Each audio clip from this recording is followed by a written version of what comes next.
TNN TV की बैनुल-अक़वामी खबरों के साथ मैं हूं निम्रा कंवल।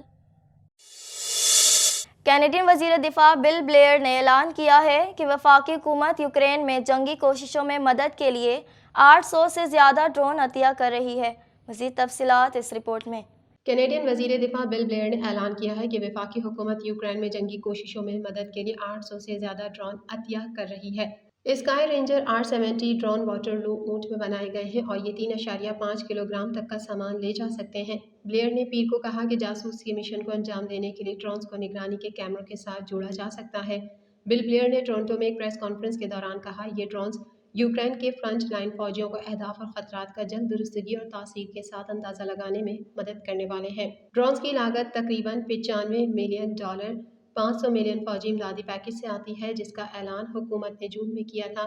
बिल ब्लेयर ने कहा कि तवक्को है कि ड्रोन मौसम बहार तक यूक्रेन को पहुंच जाएंगे। कनाडा का यह ऐलान ऐसे वक्त में सामने आया है जब यूक्रेन के सदर व्लादिमीर ज़ेलेंस्की ने मग़रिबी इत्तेहादियों पर जोर दिया है कि वो अपने मुल्क को मजीद फौजी इमदाद, खास तौर पर तवील फासले तक मार करने वाले जंगी साजो सामान फराहम करें। ज़ेलेंस्की ने पीर को एक सोशल मीडिया पोस्ट में कहा कि रूस फौजी इमदाद में ताख़ीर का फ़ायदा उठा रहा है। कई इलाकों में फ्रंट लाइन पर सूरत हाल इंतहाई मुश्किल है, खास तौर पर जहाँ रूसी अफवाज ने अपने ज़खायर की अक्सरियत को मरकूज रखा है। ब्लेयर ने कहा कि कनाडा ने अमेरिका के साथ मिलकर यूक्रेन के लिए नैसम्स खरीदने पर रजामंदी जाहिर की है, लेकिन ये खरीदारी उस वक्त तक नहीं हो सकेगी जब तक कांग्रेस से फौजी इमदाद की मंजूरी नहीं दी जाती। कैनेडियन वज़ीर आज़म जस्टिन ट्रूडो के दफ्तर का कहना है कि उनकी अतालवी हम मनसब जॉर्जिया मेलोनी अगले माह कनाडा का दौरा करेंगी। मज़ीद तफसीलात इस रिपोर्ट में। कैनेडियन वज़ीर आज़म जस्टिन ट्रूडो के दफ्तर का कहना है कि उनकी अतालवी हम मनसब जॉर्जिया मेलोनी अगले माह कनाडा का दौरा करेंगी। मेलोनी 2022 में मुंतखब होने के बाद अपने पहले दौरे में 2 मार्च को टोरंटो का दौरा करने वाली हैं। ट्रूडो के दफ्तर का कहना है कि वो यूक्रेन और मशरिक़ वस्ती की जंगों के साथ साथ अफ्रीकी शराकतदारों के साथ ताउन समेत आलमी चैलेंजेस पर बात करेंगी। गुज़िश्ता साल G7 रहनुमाओं की सरबराही इजलास में मेलोनी के साथ मुलाकात में ट्रूडो की जानिब से LGBTQ+ के मामलात पर इटली के मौक़िफ़ पर तनकीद करने के बाद दोनों अवामी झगड़े में आ गए। ट्रूडो हमजिन्स वालिदैन वाले ख़ानदानों में वालिदैन के हुकूक़ की शनाख्त को सिर्फ हयातियाती वालिदैन तक महदूद करने के लिए उनकी हुकूमत के इक़दाम पर रद्द-ए-अमल ज़ाहिर कर रहे थे। मेलोनी ने बाद में इस तनकीद को मुस्तरद करते हुए कहा कि ट्रूडो जाली खबरों का शिकार हो गए हैं।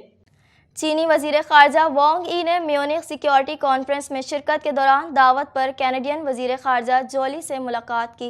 मज़ीद जानेंगे इस रिपोर्ट में। कम्युनिस्ट पार्टी ऑफ चाइना की मरकज़ी कमेटी के सियासी ब्यूरो के रुकन और चीनी वज़ीर ख़ारजा वांग यी ने म्यूनिख सिक्योरिटी कॉन्फ्रेंस में शिरकत के दौरान दावत पर कैनेडियन वज़ीर ख़ारजा जूली से मुलाकात की। चीनी मीडिया के मुताबिक वांग यी ने कहा कि चीन और कनाडा के ताल्लुकात तवील अरसे से मग़रिबी ममालिक के साथ चीन के ताल्लुकात में सरे फहरिस्त हैं और मौजूदा मुश्किल सूरत हाल वो नहीं जो चीन देखना चाहता है। चीन कनाडा ताल्लुकात को इस्तेहकाम, बेहतरी और तरक्की की तरफ वापस लाना दोनों ममालिक के बुनियादी मफाद में है। चीन और कनाडा की मईशतें इंतहाई तकमीली नौइयत की हामिल हैं और उनमें मफादात का कोई बुनियादी टकराव नहीं है। दोनों फरीक एक दूसरे के हरीफ नहीं हैं, इसलिए दोनों को ताउन पर मबनी शराकतदार बनना चाहिए। चीन और कनाडा मुख्तलिफ निज़ाम, तारीख और सकाफत के हामिल हैं। उन्हें एक दूसरे का एहतराम करना, इत्तेफाक राय को बढ़ाना और एतमाद को दोबारा परवान चढ़ाना चाहिए ताकि जीत ताउन हासिल किया जा सके। वांग यी ने उम्मीद जाहिर की कि कनाडा चीन के बारे में सही फहम कायम करेगा, दो तरफ़ा ताल्लुकात को तवील मुद्दती नुक्ता नज़र से समझेगा और अमली ताउन के मुस्बत रुझान पर कायम रहेगा। चीन के हवाले से खतरे के नज़रिए को ख़त्म करेगा। नाम नेहाद चीन की कनाडा के अंदरूनी मामलात में मदाखलत के हवाले से झूठी मालूमात के फैलाव से इज्तनाब करेगा और ठोस ताउन के ज़रिए दोनों ममालिक के ताल्लुकात की सियासी बुनियाद का तहफ़्फ़ुज़ करेगा। गजा में इसराइली फोर्सेस के जुल्म की दास्तान मज़ीद तवील हो गई। सेहोनी फ़ौज के हमलों में अब तक शहीद होने वाले फ़लस्तीनियों की तादाद 29,000 से तजावुज़ कर गई। मज़ीद जानेंगे इस रिपोर्ट में। गजा में इजरायली फोर्सेस के जुल्म की दास्तान मज़ीद तवील हो गई। सेहोनी फ़ौज के हमलों में अब तक शहीद होने वाले फ़लस्तीनियों की तादाद 29,000 से तजावुज़ कर गई। आलमी अदालत इंसाफ में फ़लस्तीन ने इजरायली कब्ज़ा ख़त्म करने का मुतालबा किया है। इजरायली फ़ौज ने मकबूजा बैतुल मुक़द्दस में शिफ़ात पनाह गुज़ीन कैंप को निशाना बनाया, जबकि खान यूनुस में घर के मलबे से 5 लाशें बरामद की गईं। मग़रिबी किनारे में वहशियाना हमलों में 2 फ़लस्तीनी नौजवान भी शहीद हो गए, जिसके बाद अब तक शहदा की मजमूई तादाद 29,000 से बढ़ गई है, जबकि ज़ख्मियों की तादाद 69,000 तक पहुँच गई। उधर इजराइल ने धमकी दी है कि हमास ने 10 मार्च तक कैदी रिहा न किए तो रफ़ह पर हमला करेंगे। सीनियर रहनुमा हमास खलीलुल अहिया ने एक बयान में कहा कि इजराइल को गजा में शिकस्त और शर्मिंदगी का सामना है। हमास की मज़ामत ने इजराइल का गुरूर खाक में मिला दिया। اسرائیل اپنے قیدیوں کو رہا کروانے میں بے بس دکھائی دیتا ہے۔ اس حوالے سے سعودی وزیر خارجہ فیصل بن فرحان نے فرانسیسی نیوز چینل کو انٹرویو میں کہا ہے کہ رفح فلسطینیوں کی آخری محفوظ پناہ گاہ ہے، ہمیں فلسطینیوں کے غیر محفوظ مستقبل کو محفوظ بنانا ہے۔ دوسری جانب ایمنسٹی انٹرنیشنل نے کہا ہے کہ اسرائیل فلسطینی علاقوں پر اپنا مستقل قبضہ ختم کرے۔ صہیونی فوج مکمل منصوبہ بندی کے تحت فلسطینیوں کا قتل عام کر رہی ہے۔ اسرائیلی ہتھ کنڈے عالمی قوانین کی خلاف ورزی ہیں۔ دریں اثنا فرانسیسی اخبار نے دعویٰ کیا ہے کہ حزب اللہ کی سرنگوں کا نیٹ ورک غزہ میں حماس کے نیٹ ورک سے زیادہ جدید ہے۔ سرنگوں کا یہ نیٹ ورک اسرائیل تک پھیلا ہوا ہے۔ حزب اللہ نے بیروت، بیکا اور جنوبی لبنان کے دفاع کا منصوبہ ترتیب دے رکھا ہے۔ لبنانی عسکری تنظیم کو سرنگیں کھودنے کا وسیع تجربہ ہے۔ حزب اللہ کی جنگی صلاحیت حماس سے کہیں زیادہ ہے۔ دوسری جانب فلسطین کے نمائندوں نے بین الاقوامی عدالت انصاف میں فلسطینی علاقوں پر قبضے اور اسرائیل کے نافذ کردہ نسل پرستی کے نظام کو ختم کرنے کا مطالبہ کیا ہے۔